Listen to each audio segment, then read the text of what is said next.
Seorang pengemudi minibus ini tiba-tiba mengamuk hingga nyaris terlibat perkelahian saat puluhan pendemo menutup jalan Trans Sulawesi di depan kantor Pengadilan Negeri Sungguh Minasa, Kabupaten Goa, Sulawesi Selatan. Pengemudi mobil emosi karena mahasiswa menutup seluruh badan jalan hingga membuat macet arus lalu lintas. Untuk menghindari kericuhan, petugas mengamankan pengemudi mobil menjauh dari lokasi unjuk rasa.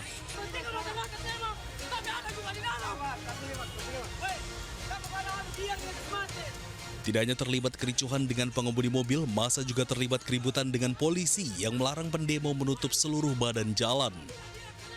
Unjuk rasa ini digelar warga dan mahasiswa karena menduga ada diskriminasi terhadap oknum lurah yang telah ditetapkan tersangka atas kasus pungli hingga ratusan juta rupiah. Dalam pendaftaran tanah sistematis lengkap atau PTSL di Kelurahan Tombolo, Kecamatan Sombaopu, Kabupaten Goa. Pendemo menilai pasal yang diterapkan oleh penyidik Polres Goa tidak sesuai dengan perbuatan mantan lurah. Masyarakat menginginkan ini tegaknya keadilan sesuai dengan apa yang dilanggar sebenarnya di pasal itu. Meski terjadi kericuhan dan membuat macet jalan Trans Sulawesi, massa tetap berorasi dengan menggunakan separuh jalan. Dari Kabupaten Goa, Sulawesi Selatan, Bukma, iNews melaporkan.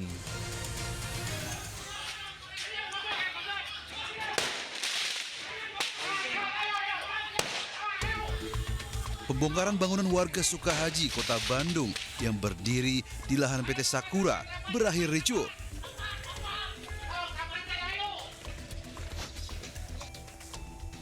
Sejumlah warga yang pertahankan rumahnya berusaha melawan dengan melempari batu dan petasan.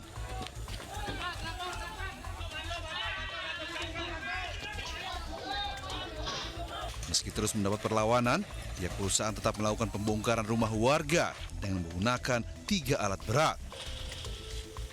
Selain menggunakan batu dan petasan, kedua massa juga saling serang dengan balok kayu. Akibat kericuhan ini, kedua belah pihak mengalami luka-luka. Dari Bandung, Jawa Barat, Jupita Mailana melaporkan.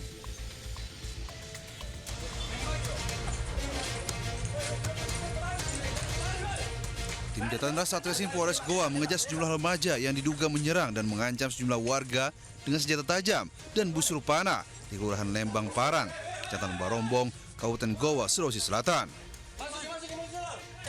Proses penangkapan berlangsung dramatis karena terduga pelaku kabur dengan melewati gang sempit. Satu pelaku penyerangan akhirnya diringkus saat bersembunyi di sekitar permukiman warga.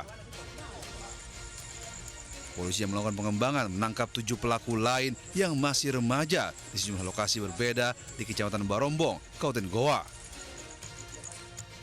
Dari tangan 8 remaja ini, polisi menyita 9 senjata tajam, busur panah, serta 3 ketapel, pelontar busur sebagai barang bukti. Motif penyerangan diduga salah sasaran saat mencari kelompok lawan. Guna proses hukum, para pelaku bersama barang bukti dibawa ke unit Jatandras Satreskrim Polres Goa. Dari Kabupaten Goa, Sulawesi Selatan, Bukma melaporkan. Pemirsa, 2 mucikari prostitusi online yang memperkerjakan anak di bawah umur ditangkap polisi Pelabuhan Tanjung Priuk, Jakarta Utara. Dalam satu kali transaksi, mucikari bisa mengantongi uang 2 juta rupiah.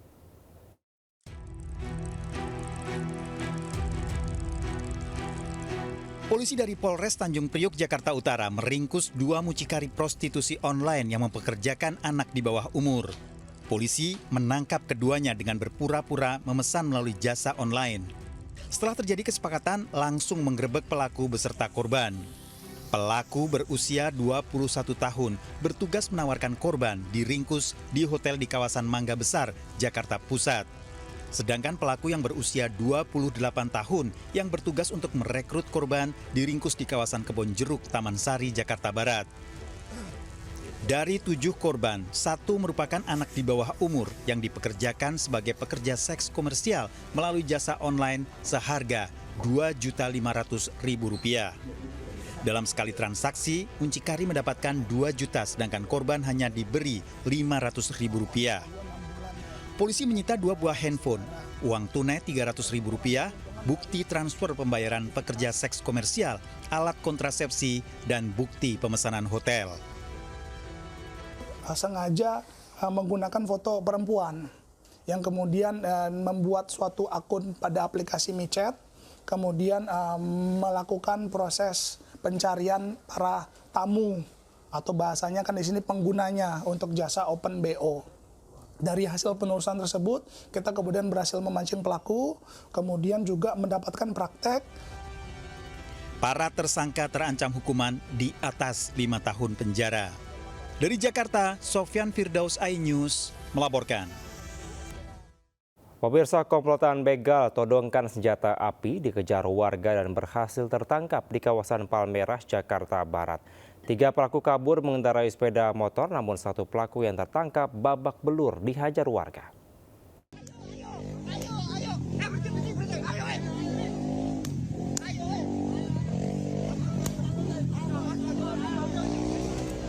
Komplotan pelaku begal dikejar warga di Jalan Brigjen Katamso, Palmerah, Jakarta Barat.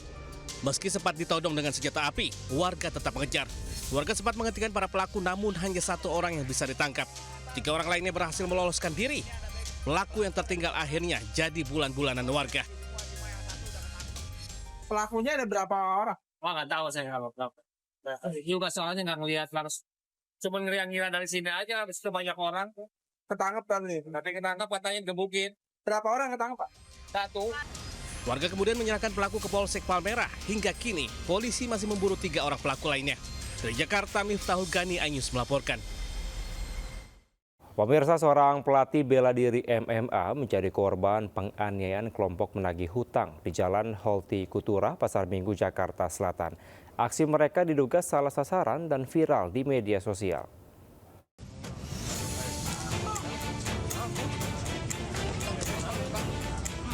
Sedang asik menikmati makanan seorang pria, tiba-tiba ditarik paksa sekelompok orang hingga terjatuh di Jalan Holti Kultura Pasar Minggu, Jakarta Selatan. Para pelaku diduga penagih utang yang salah sasaran. Karena tak terima, korban pun melawan, dibantu beberapa warga. Aksi para pelaku pun terhenti dan langsung meninggalkan lokasi dengan sebuah SUV. Belakangan diketahui korban merupakan seorang pelatih bela diri MMA. Korban yang telah dihubungi berencana melaporkan kasus ini ke polisian dan mencari para pelaku. Dari Jakarta, Helmi Sanjambati, iNews melaporkan. Pemirsa, 2 pencuri yang kabur mengendarai motor curian di Kabupaten Bangka Belitung berhasil diringkus polisi. Kedua pencuri sempat mengebut dengan motor korban saat dikejar polisi.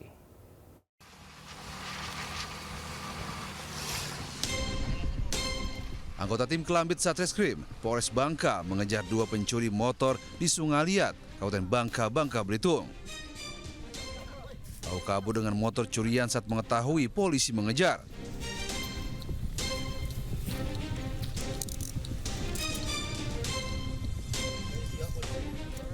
Pelarian kedua pelaku berakhir setelah motor yang dikendarai tergelincir di tepi jalan.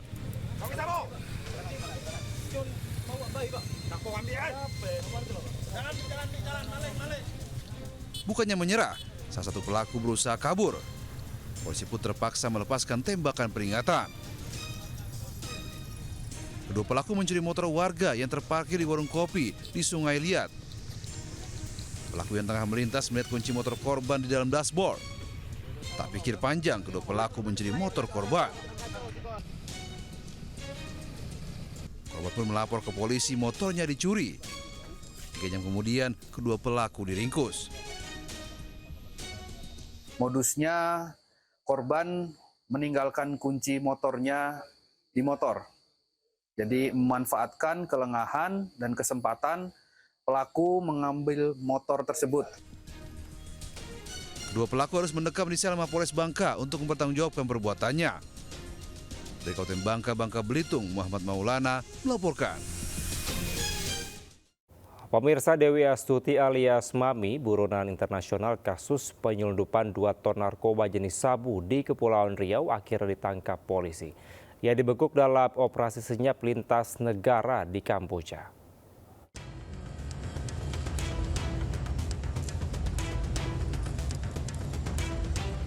BNN Republik Indonesia bersama Kepolisian Kamboja, KBRI Phnom Penh atas Pertahanan RI di Kamboja, serta Badan Intelijen Strategis TNI menangkap Dewi Astutik alias Mami di Sihanoukville, Kamboja.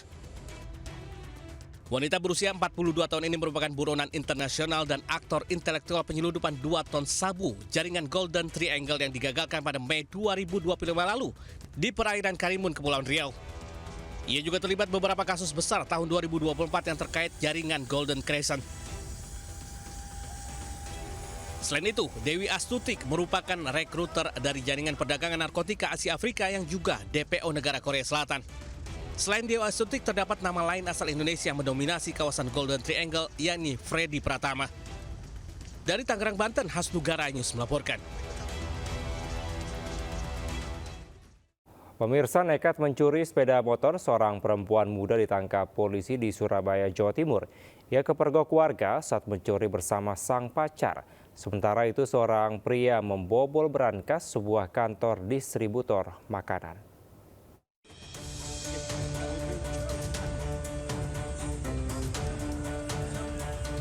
Wanita berinisial DN tak berkutik saat diperiksa petugas di Polres Surabaya, Jawa Timur. Sebelumnya, ia bersama kekasihnya mencuri sepeda motor di kawasan Tegal Sari. Berkeliling mencari sasaran motor yang parkir di minimarket yang tidak dikunci stang. Naas aksi mereka dipergoki warga. DN akhirnya ditangkap sementara kekasihnya kabur dengan sepeda motor. Namun pada akhirnya, sang pacar tabrakan hingga tak sadarkan diri. Selain DN, polisi juga menangkap 43 pelaku curanmor lainnya. Sebanyak 8 orang itu adalah residivis yang sudah pernah melakukan kejahatan sebelumnya. Total kendaraan yang saat ini sudah bisa disita sebanyak 17 unit. DN dan para pelaku curanmor ini kini harus mendekam di sel tahanan polisi dan dijerat pasal tentang pencurian dengan kekerasan dengan ancaman hukuman 9 tahun penjara. Dari Surabaya, Jawa Timur, Nur Syafei News melaporkan.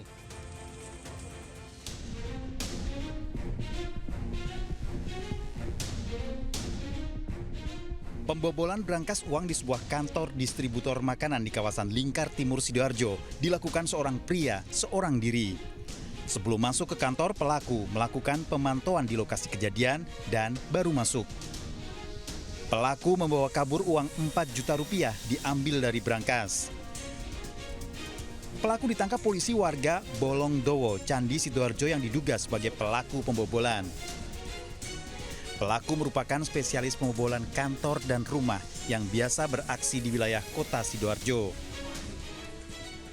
Pelaku melakukan perbuatannya tersebut dengan cara masuk melalui atap, kemudian memaksa membuka laci yang ada di dalam ruangan di kantor tersebut dan mengambil uang tunai yang ada di dalamnya. Polisi hingga saat ini masih melakukan pengembangan kasus karena diduga melakukan aksi pembobolan lebih dari satu lokasi. Dari Sidoarjo, Jawa Timur, Pramono Putra iNews melaporkan. Pemirsa, 4 orang tewas, 5 lainnya terluka tersambar petir di kota Serang, Banten. Insiden mengerikan itu terjadi di area persawahan di Kampung Badamusalam. Iki siapa mengholek? Iki mengholek itu siapa? Ya Allah, ini lillahi wa inna ilaihi raji'un. Ya Allah, Rabbi subhanallah.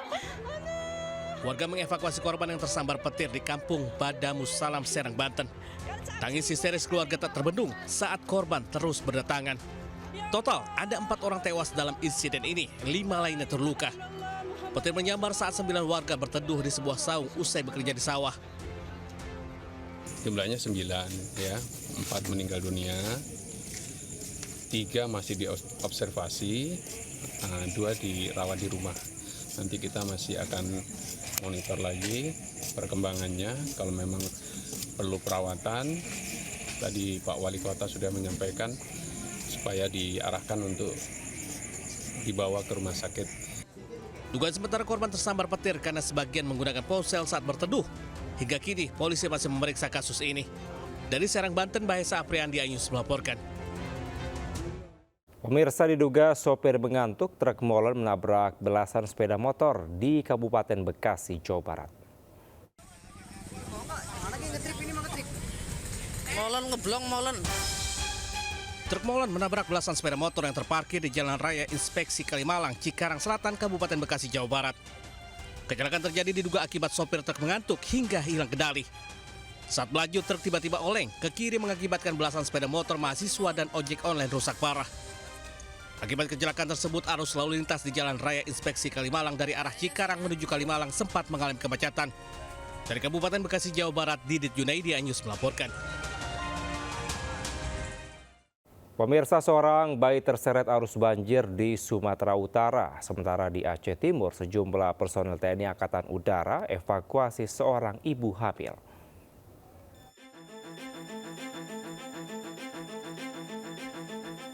Bayi berusia 2 minggu terseret arus banjir di Sumatera. Bayi mungil ini akhirnya diselamatkan tim SAR dan dibawa ke tempat aman. Sementara kedua orang tuanya telah meninggal dunia. Proses evakuasi bayi berlangsung dramatis dengan bantuan warga di lokasi kejadian.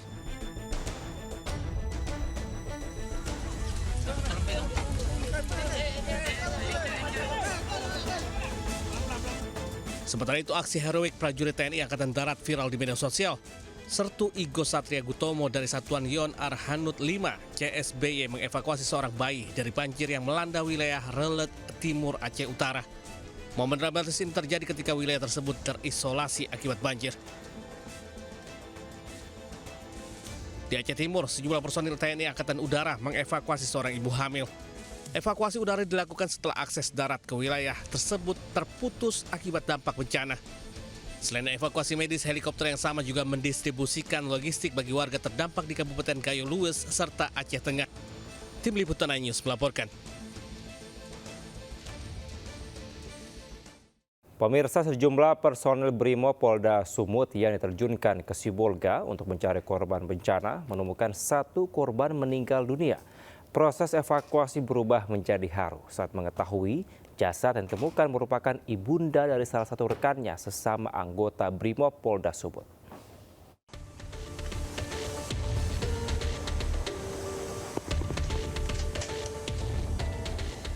Operasi pencarian korban banjir dan longsor di Sibolga terus dilakukan. Personel Brimob Kompi 2 Siaga Batalion A Polda Sumut menemukan jenazah seorang wanita dewasa tertimbun material longsor. Proses evakuasi berubah haru saat mengetahui korban bernama Tiur Malina Buru Sinaga, 70 tahun, merupakan ibu kandung Aibda Simpson Pakpahan, anggota Kompi 1 Batalion C Sat Brimob Polda Sumut. Aibda Simpson Pakpahan sendiri tengah bertugas di lokasi berbeda saat jenazah ibunya ditemukan rekan-rekannya. Meski diselimuti suasana haru, personel Brimob tetap bekerja profesional, memastikan proses evakuasi berlangsung penuh kehormatan dan penghormatan kepada korban. Dari Medan, Sumatera Utara, Aiminur Rashid, iNews melaporkan. Pemirsa, ratusan pengungsi yang berada di dua lokasi di Pasi Lubuk Alung, Kabupaten Padang Pariaman, Sumatera Barat mulai diserang penyakit. Menurut petugas kesehatan, para pengungsi alami demam, flu hingga gatal-gatal.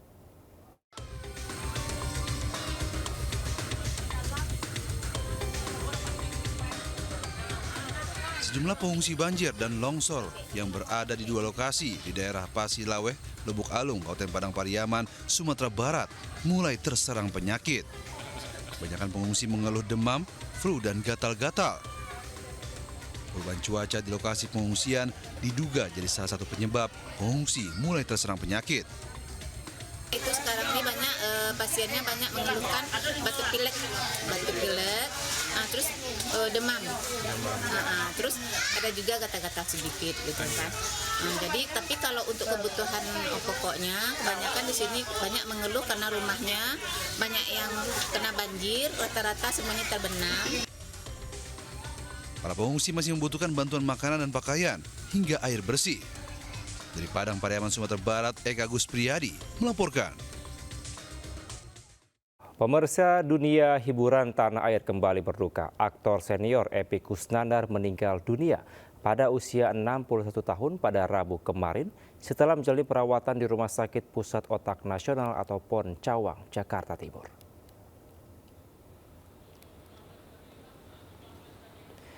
Jenazah Epy Kusnandar dibawa dari ruang instalasi pemulasaran jenazah Rumah Sakit PON menuju ke rumah duka di Jagakarsa. Istri almarhum tak kuasa menahan tangis di dalam mobil jenazah. Jenazah Epi Kusnandar disemayamkan di rumah duka di Jalan Pasir, Jagakarsa. Rencananya jenazah akan dimakamkan di TPU Curug Purut pada hari ini Kamis 4 Desember pada pukul 8 pagi. Sebelumnya, Epi Kusnandar memiliki riwayat penyakit tumor otak stadium akhir pada tahun 2011. Setelah sembuh dari tumor, Epi alami stroke ringan.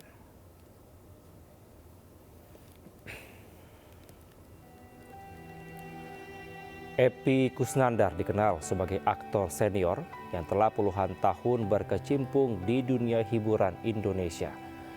Ia terjun ke dunia akting melalui sinetron Satu Kakak Tujuh Ponakan pada tahun 1996.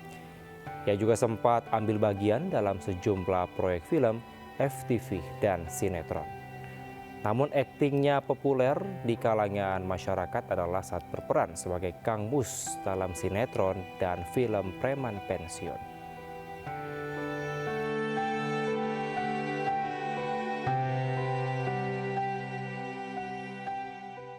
Kita ke informasi lainnya pemirsa, Partai Perindo terus memperkuat struktur organisasi di berbagai daerah. Hal ini menjadi salah satu strategi Partai Perindo menuju tahun politik 2029 yang menargetkan lolos ke parlemen.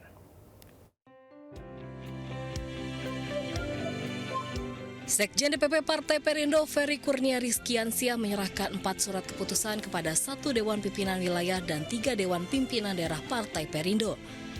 Mereka yang menerima SK tersebut yakni Marini sebagai PLT Ketua DPW Partai Perindo Bangka Belitung, Sri Murtiani sebagai Ketua DPD Partai Perindo Kabupaten Majalengka, Andri Aryansyah sebagai Ketua DPD Partai Perindo Kota Bekasi, dan Jusman Zilibu sebagai Ketua DPD Kabupaten Garut. Penyerahan ini kita maknai sebagai satu simbolisasi energi yang memang akan kita upayakan ke depannya supaya lebih baik. Dan ini adalah menjadi bagian penting bahwa teman-teman DPD dan juga DPW untuk terus melakukan upaya-upaya penguatan kelembagaan di daerahnya masing-masing. Itu menjadi penting. Dengan penyerahan SK ini, Partai Perindo berharap seluruh pengurus di daerah segera melakukan konsolidasi internal dan menyiapkan strategi pemenangan, program, dan kegiatan Partai Perindo yang menyentuh langsung ke masyarakat. Kita punya strategi nanti untuk kita seperti Pak Sekjen himbau tadi, kita harus memberdayakan media sosial yang ada juga. Terus proses hire untuk anggota-anggota Perindo itu setiap periode harus kita lakukan terus-menerus. Jadi sudah punya target kami sesuai dengan arahan DPW, kita minimal 3 DPRD kabupaten dan minimal 1 DPRD provinsi. Partai Perindo yang dipimpin Angela Tanusudibio akan terus melakukan penguatan struktur di berbagai daerah demi mencapai target lolos parlemen di pemilu 2009 mendatang. Dari Jakarta, Bagus Prestiadi dan Hoirudin, iNews melaporkan. Pemirsa, rapat pimpinan nasional Kamar Dagang dan Industri atau Kadin Indonesia 2025 menekankan komitmen dunia usaha untuk gotong royong menciptakan lapangan kerja baru bagi masyarakat Indonesia. Dalam menciptakan lapangan kerja baru, Kadin mengajak kepada dunia usaha untuk tetap optimis hadapi tantangan ekonomi global sekaligus perkuat kolaborasi dengan pemerintah.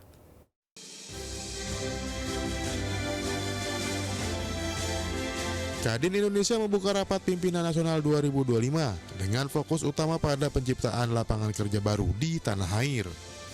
Rapimnas Kadin 2025 yang digelar di Park Hyatt Jakarta turut dihadiri Eksekutif Chairman MNC Group Haritanu Sudibyo dan sejumlah menteri. Dalam Rapimnas, Kadin akan terus berupaya mendorong peningkatan kesejahteraan masyarakat melalui perluasan kesempatan kerja yang dapat berkolaborasi dengan berbagai program pemerintah, seperti program makan bergizi gratis dan program 3 juta rumah. Kadin fokus bicara bagaimana gotong royong meningkatkan lapangan kerja. Itu fokusnya. Bukan saja meningkatkan pertumbuhan ekonomi, tapi meningkatkan lapangan kerja. Karena dengan seperti itu bisa meningkatkan kesejahteraan masyarakat. Harapannya Kadin mempersiapkan diri untuk mendorong kesejahteraan masyarakat di 2026. Makanya dari berbagai program pemerintah yang ada ke masyarakat, kami berharap Kadin ikut mendorong apalagi juga untuk membangkitkan UMKM konstruksi. Nah, UMKM konstruksi ini sudah dapat banyak peluang dan pemerintah menyediakan dana untuk perumahan sampai 130 triliun. Kadin Indonesia berharap Rapimnas tahun 2025 mampu menebar optimisme kepada dunia usaha, sehingga mampu melahirkan rekomendasi yang aplikatif, realistis, dan dapat segera diimplementasikan bersama pemerintah. Dari Jakarta, Jessica Winoto, Irian Syah Wahyudi, Laksana iNews melaporkan. Kita ke informasi mancanegara, pemirsa. Badan jalan di Serbia ambles. Kejadian tersebut diduga akibat beberapa wilayah di Serbia diguyur hujan lebat dalam beberapa hari.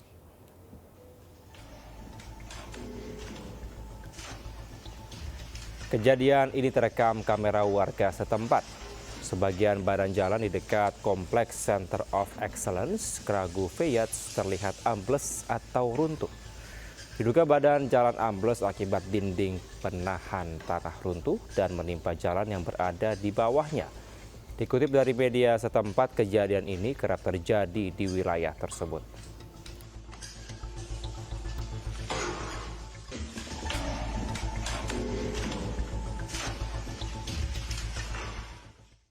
Sementara warga protes setelah peluncuran organisasi pemuda dari Partai Sayap Kanan Jerman, AfD. Polisi pun harus membubarkan massa dengan meriam air.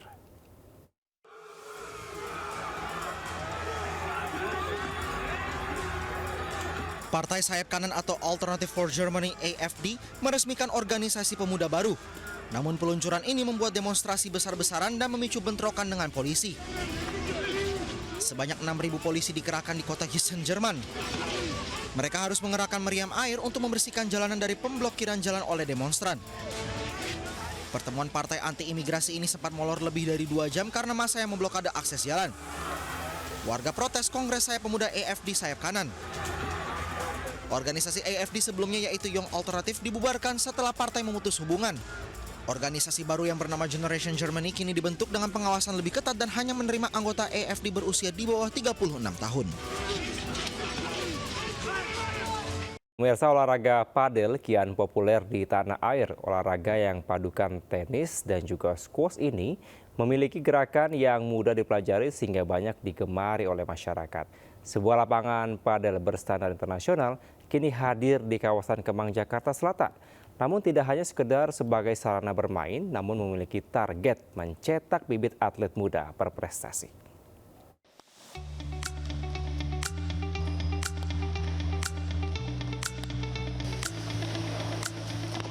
Padel kini menjadi salah satu olahraga yang sedang viral dan digandrungi banyak kalangan. Olahraga yang memadukan tenis dan squash ini punya permainan dinamis dan mudah dipelajari. Seiring populernya olahraga padel, kini di kawasan Kemang, Jakarta Selatan terdapat lapangan padel dengan fasilitas lengkap berstandar internasional. Kehadiran Padel Corner Kemang 27 tak hanya sekedar tren, melainkan upaya mencetak bibit atlet baru yang siap bersaing di level nasional hingga internasional. Menurut pemilik Laksamana Muda TNI Purnawirawan Iskandar Stompul, Indonesia membutuhkan tempat pembinaan yang mampu melahirkan atlet-atlet baru. Kehadiran pengurus PB, perwakilan Pemda Jabar hingga DKI dalam peresmian menjadi bukti dukungan terhadap pengembangan cabur padel. Sarana padel ini satu poin, bukan kita ikut-ikutan atau FOMO istilahnya, tapi kita mengetahui bahwa ini kan sudah diperkenalkan di PON, sudah diperkenalkan di SEA Games dan akan di Asian Games kan. Tentunya kita harus mencari bibit-bibit yang bagus kepada acara selanjutnya.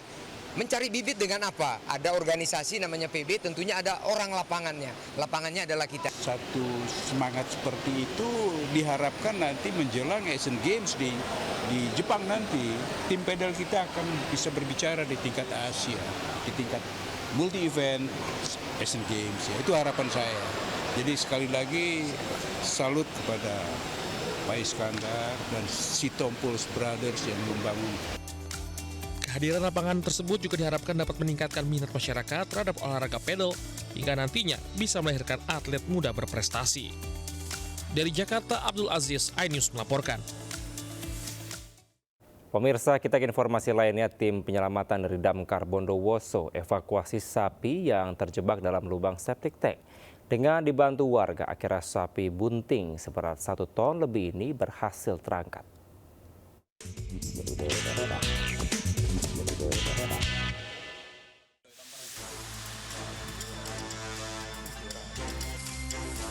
penyelamatan dari Damkar Bondowoso, Jawa Timur mengevakuasi sapi yang terjebak dalam lubang septic tank dari sebuah rumah di Desa Wonokusumo, Kecamatan Tapen. Petugas dibantu warga sekitar berjibaku mengevakuasi sapi jenis lemosin dengan katrol menggunakan tripod yang telah dikaitkan pada sapi yang beratnya diprediksi lebih dari 1 ton.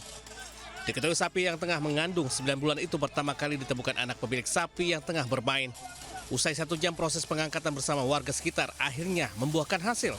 Sapi berhasil dievakuasi dalam kondisi hidup.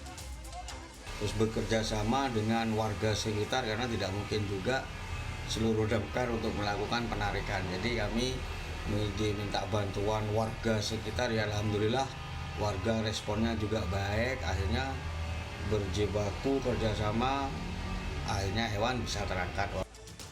Petugas mengimbau warga agar segera menutup septic tank agar tidak membahayakan. Dari Bondowoso, Jawa Timur, Rizky Amirul Ahmad, iNews melaporkan. Pemirsa, viral sejumlah orang terekam kamera drone saat membuang sampah di Sungai Brantas, Jombang, Jawa Timur. Setiap hari 1 mobil sampah dibuang ke sungai tersebut.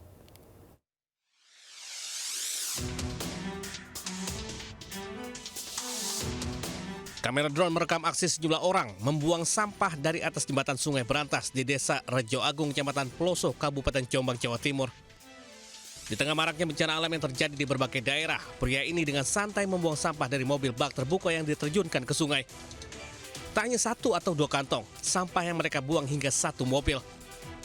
Bahkan sebagian sampah juga tampak terdapat darah. Menurut warga, para pelaku kerap membuang sampah yang diangkut dengan mobil penuh saat sore atau malam hari. Kami sementara ini belum bisa menyimpulkan ini dari mana, jelas dari selatan jembatan ya. Karena kalau dari selatan kan dari mana saja ya. Jadi kami berharap ini kami pengen ini bisa diketahui siapa pembuangnya supaya bisa menjadi pelajaran yang lain supaya tidak dijadikan cara yang sama. Buntut viralnya video, petugas kini memburu pelaku pembuang sampah ke sungai. Dari Jombang, Jawa Timur, Mukhtar Bagus, iNews melaporkan. Ya, pemirsa, peristiwa tadi sekaligus menutup Lintas iNews pagi hari ini. Saya Kevin Pakan, pamit undur diri. Terima kasih, sampai jumpa. Wassalamualaikum warahmatullahi wabarakatuh.